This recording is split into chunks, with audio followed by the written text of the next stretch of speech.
जब बच्चे टीनेज में आते हैं तो बड़े ही ज़िद्दी और चिड़चिड़े हो जाते हैं। अक्सर पेरेंट्स की ये कंप्लेन होती है कि हमारा जो बच्चा है वो हमारी बात नहीं सुनता, हमसे बात नहीं करता, उसका जो बिहेवियर है वो चेंज हो गया है, वो हमें अपना दुश्मन समझता है, हमें गलत समझता है और इस तरह से पेरेंट्स और बच्चे के बीच में दूरियां आने लगती है। किस तरह से आप इन दूरियों को कम कर सकते हैं और अपने बच्चे को सुधार सकते हैं, आज हम इसी पर डिस्कस कर रहे हैं। नमस्कार, मैं Sarita Selvan. How to deal with a teenager.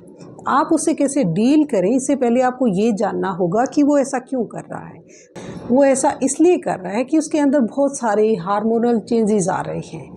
आप उसके फिजिकल चेंजेस देख सकते हैं कि वो लंबे हो रहे हैं, बड़े हो रहे हैं, लेकिन आप ये नहीं देख पा रहे कि उसके अंदर क्या चल रहा है, कितनी उथल पुथल मची हुई है उसके अंदर।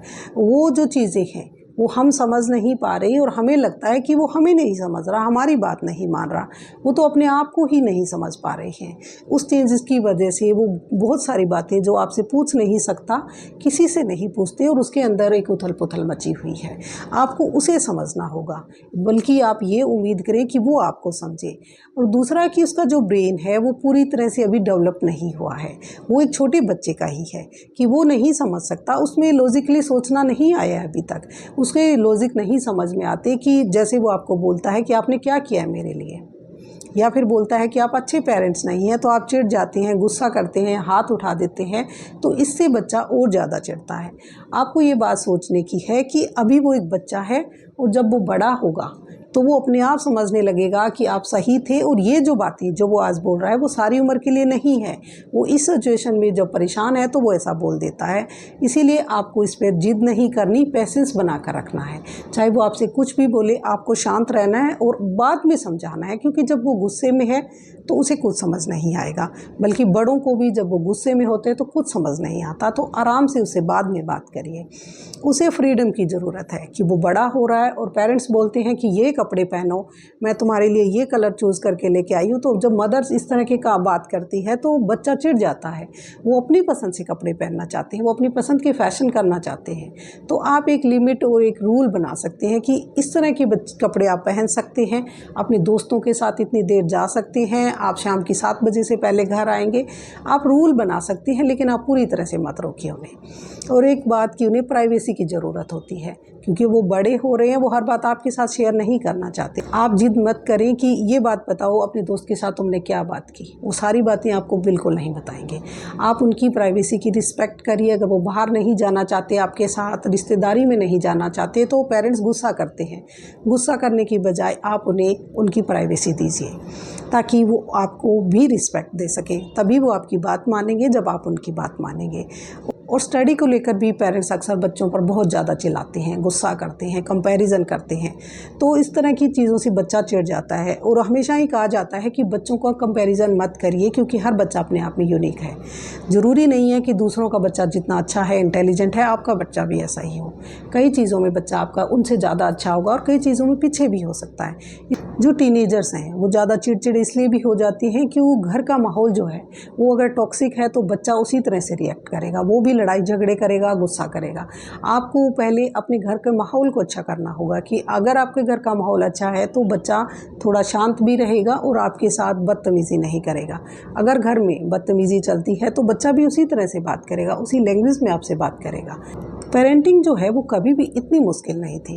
अब सबसे ज़्यादा मुश्किल इसलिए हो गई है क्योंकि ये इंटरनेट का ज़माना है, सोशल मीडिया का ज़माना है। बच्चा सोशल मीडिया पे अपने अकाउंट्स बनाने लगते हैं, वो फेसबुक, इंस्टाग्राम को यूज़ करते हैं और देखते हैं कि बच्चे क्या क्या, बड़े लोग क्या कर रहे हैं, बच्चे किस तरह के कपड़े पहन रहे हैं, और वो उसी तरह की जिद करते हैं कि हमें भी यही चाहिए, मुझे भी फ़ोन चाहिए, मुझे भी लैपटॉप चाहिए, और वो चीज़ें जो उनको ज़रूरत भी नहीं है वो भी मांगते हैं।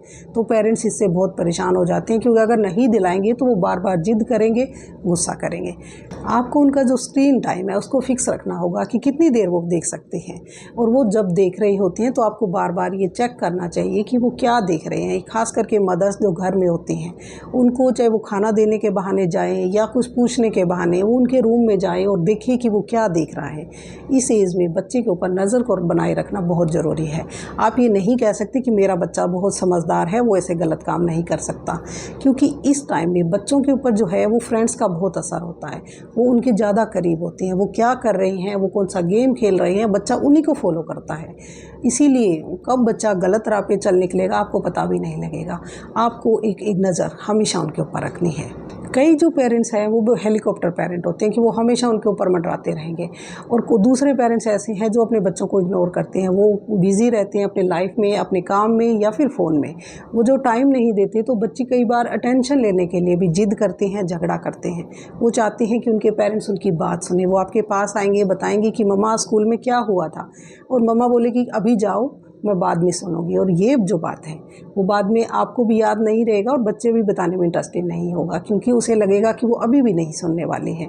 तो इस तरह से वो अटेंशन को सीकर हो जाता है कि उसे अटेंशन आपकी सीख करने के लिए वो इस तरह की काम करेगा कि आप उससे बात कर सकें। आपने बच्चे को टाइम दीजिए, उसके साथ टाइम स्पेंड करिए। और सबसे बात है कि अगर आप अपने बच्चे को सुधारना चाहते हैं तो पेशेंस बना कर रखिए, शांति के साथ उसे समझिए, उसको जो वो कह रहा है। अपना प्यार को जताइए कि हम तुम्हें बहुत प्यार करते हैं, चाहे तुम कितना ही मार्क्स लेके आओ। इस तरह की चीज़ें उसको मोटिवेट करती है अच्छा करने के लिए। अगर आप उसकी बात नहीं सुनेंगे, सिर्फ गुस्सा करेंगे, लेक्चर देंगे, लेक्चर बच्चा इस एज में नहीं सुनता, वो बदतमीज़ी करेगा, आपको जवाब दे देगा। फिर आप इस बात को लेकर रहेंगे कि देखिए मेरे को जवाब दे रहा है। तो इससे पहले आप खुद ही उसे लेक्चर मत दीजिए। उसे शाम को जैसे आप बाहर टहलने जा रही हैं तो उस टाइम उससे बात करिए, जब वो अकेला है, जब बात करने के मूड में है, तब वो आपकी बात सुनेगा भी और आपकी बात करेगा भी कि वो क्या आपको बताना चाहता था और क्या आप उसे बताना चाहते हैं कि आपका कैसा रिश्ता है अपने पेरेंट्स के साथ। ये चीज़ें जब बच्चा देखता है कि घर का माहौल अच्छा है तो बच्चा भी उसको फॉलो करता है।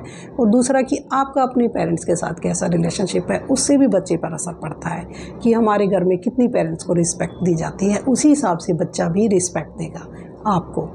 और ये जो वक्त है वो बड़ा ही यादगार वक्त है आपके लिए, क्योंकि इसकी जो मेमोरीज़ है वो बच्चे के माइंड में हमेशा रहने वाली है। अगर आप उसके साथ बुरा बिहेव करेंगे तो वो उसी चीज़ को याद रखेगा, और अगर आप उसे प्यार से और समझदारी के साथ एक अच्छा रिश्ता बनाकर रखेंगे तो उसी चीज़ को याद रखेगा कि मेरे पेरेंट्स बहुत अच्छे थे और मेरे लिए क्या क्या करते थे। नहीं तो क्योंकि जो छोटे बच्चे की मेमोरी है वो बाद में नहीं रहेगी, जब बड़े हो जाती हैं। ये जो एक टाइम है वो आपके लिए भी एक मुश्किल फेज़ है और बच्चे के लिए भी, लेकिन फिर भी आप प्यार और समझदारी से इस वक्त को बहुत ही ज़्यादा इंजॉयबल बना सकते हैं। अपने बच्चे को एक अच्छे इंसान के तौर पर इसे तैयार कर सकते हैं जब आप उसे प्यार से हैंडल करते हैं। आपको डील करना है एक बच्चे के साथ। आपके बच्चे की चाहे छोटी छोटी अचीवमेंट्स हो उनको सेलिब्रेट करिए, उसके लिए आप पार्टी रखिए या फिर उसे बाहर ले जाकर उसे ट्रीट दीजिए ताकि वो खुश हो। इस एज में उसे जताना है कि तुम बहुत इम्पोर्टेंट हो हमारे लिए। और दूसरा कि उसे आपकी गाइडेंस की ज़रूरत है, आपके गुस्से की और आपकी दोस्ती से ज़्यादा ज़रूरत है उसे आपके गाइडेंस की। आपको उसे बताना है कि कौन सा रास्ता सही है और उस पर चलना है। वो आपकी बात सुनेगा अगर आप प्यार से उसे बात बताएंगे। आप इस वीडियो को शेयर करिए उन पेरेंट्स के साथ जिनके बच्चे अभी टीनेजर हैं, और मुझे कमेंट्स में बताएं कि आपको ये वीडियो कैसे लगा। मिलते हैं नेक्स्ट वीडियो में, तब तक के लिए बाय एंड टेक केयर।